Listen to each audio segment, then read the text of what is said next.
Assalamualaikum warahmatullahi wabarakatuh. Saya Zati Izaini binti Abdul Hadi bersama rakan saya Zul Nadrah binti Zulkifli akan menceritakan satu kajian tentang impak COVID-19 terhadap pelaksanaan kurikulum di sekolah. Pendidikan merupakan salah satu cabang sosial yang penting dalam mewujudkan masyarakat cemerlang dan kemunculan wabak COVID-19 telah menjejaskan seluruh institusi pendidikan. Hal ini secara tidak langsung telah menjejaskan hampir kesemua aktiviti di sekolah, terutamanya penglibatan dalam aktiviti kurikulum. Kajian ini dilakukan bagi mengenal pasti impak pandemik COVID-19 terhadap pelaksanaan kurikulum di sekolah. Kajian ini dilakukan di salah sebuah sekolah di negeri Perlis, iaitu Sekolah Menengah Kebangsaan Syed Safi. Seperti yang kita dapat lihat, ini adalah Sekolah Menengah Kebangsaan Syed Safi yang terletak di Simpang 4 Perlis.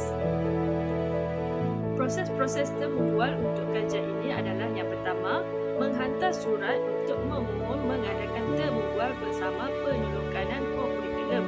Yang kedua, menetapkan tarikh temu janji. Yang ketiga, merangka dan menyenaraikan soalan termual. Dan yang keempat, persediaan rakaman termual. Laporan termual adalah untuk mengenal pasti impak COVID-19 terhadap pelaksanaan kurikulum di Sekolah Menengah Kebangsaan Syed Safi, dan yang kedua adalah untuk membuat perbandingan pencapaian kurikulum semasa Perintah Kawalan Pergerakan dan selepas Perintah Kawalan Pergerakan. Mari kita mengenali siapakah penolong kanan kurikulum Sekolah Menengah Kebangsaan Syed Safi. Beliau bernama Nur Hayati binti Hashim, berasal daripada negeri Perlis.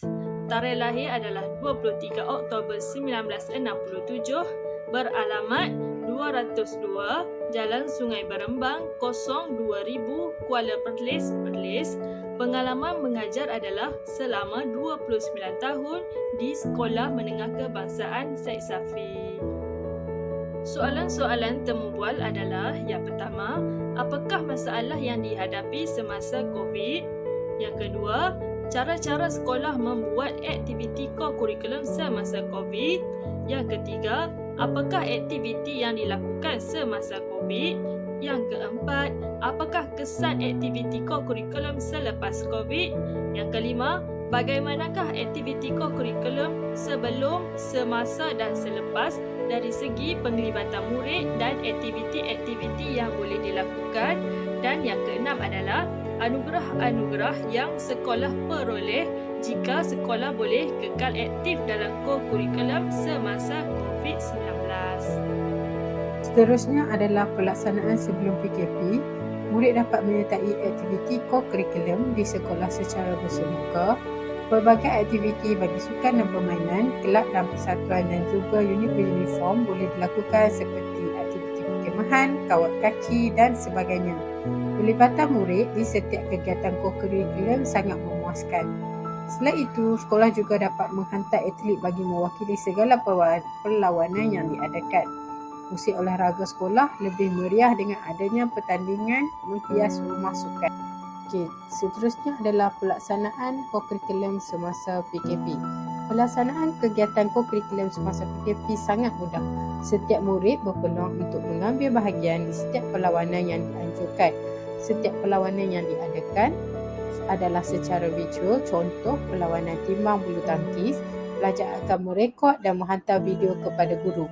Contoh aktiviti yang dijalankan bagi kelab dan persatuan adalah seperti kuis, bermain games, menonton video dan sebagainya. Seterusnya adalah pelaksanaan kurikulum selepas PKP. Kegiatan kurikulum yang diadakan pada setiap hari Rabu berjalan seperti biasa. Murid dapat menghadiri setiap kali perjumpaan. Murid bertambah bersemangat untuk memasuki setiap perlawanan yang dianjurkan bagi mewakili sekolah selepas 2 tahun bercuti. Banyak aktiviti yang boleh dilakukan bersama secara bersemuka. Aktiviti yang dilakukan dengan lebih. Ini merupakan contoh pencapaian yang diperolehi oleh murid Sekolah Menengah Kebangsaan Syed Safi, iaitu pertandingan kawat kaki kadet bomba dan juga kadet polis Antara pencapaian semasa PKP adalah Johan acara menimbang bulu tangkis, memenangi virtual run menggunakan Strava, Johan pertandingan lukisan digital karikatur dan juga memenangi pertandingan sajak peringkat negeri.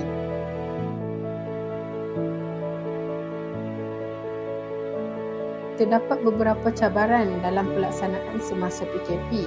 Antaranya ialah sukar untuk melibatkan semua murid untuk aktiviti co-curriculum pada setiap hari Rabu. Guru tidak dapat mengawal murid untuk menghadiri perjumpaan aktiviti co-curriculum.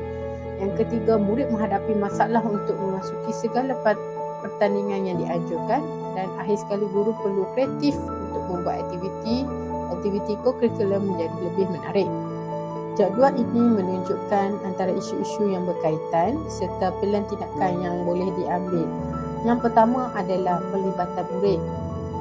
Isu yang berkaitan adalah murid kurang minat dan juga capaian internet kurang merangsangkan.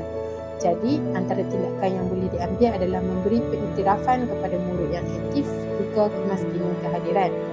Yang kedua adalah kecergasan murid. Keadaan dan kecergasan murid didapati semakin menurun.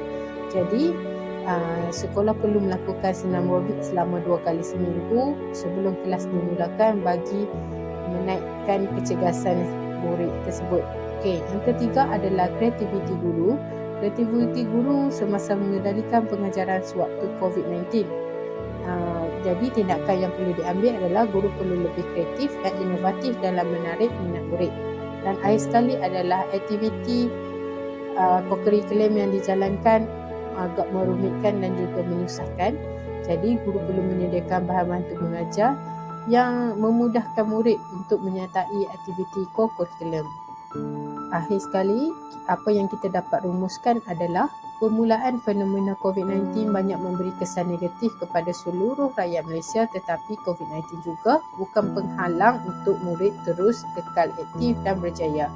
Hasil kejayaan sudah dapat dibuktikan dengan segala pencapaian yang didapati oleh murid Sekolah Menengah Kebangsaan Syed Safi. Banyak kesan positif yang kita dapat semasa PKP. Contohnya, sebelum ini pelaksanaan aktiviti co-curriculum dijalankan secara bersemuka, tapi apabila pandemik berlaku, guru perlu memikirkan pelbagai cara bagaimana untuk melibatkan murid secara aktif dalam aktiviti co-curriculum. Dan sudah terbukti bahawa pelaksanaan co-curriculum juga boleh diadakan secara alam maya.